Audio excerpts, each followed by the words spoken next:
लक्ष द्या सर्वांनी. ही पुंडलिकाला दिलेली वीट आहे.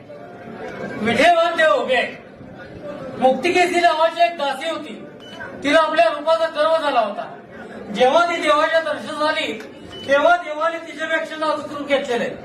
जेव्हा तिने आपले हात देवाच्या पायावर टेकवले तेव्हा ही पोटुसलेली जागा आहे. ही कृष्णावतारात गोकुळात गुरे राखायची काठी आहे. हा पितांबरचा सोगा आहे. हा वासनिवेलाचा कजोड आहे. डाव्या हातामध्ये शब्द आहे. उजव्या हातात कमल पुष्प आहे. ही ब्रह्मदेवाने जन्म घेतलेली जागा आहे. हे अर्धांगिनी रुक्मिणीवासना स्थान आहे. हे मृगलांचन आहे. हा कौस्तुभमणी, हे मकराकाल कुंडल आहे आणि शिवाकाल मस्तक आहे.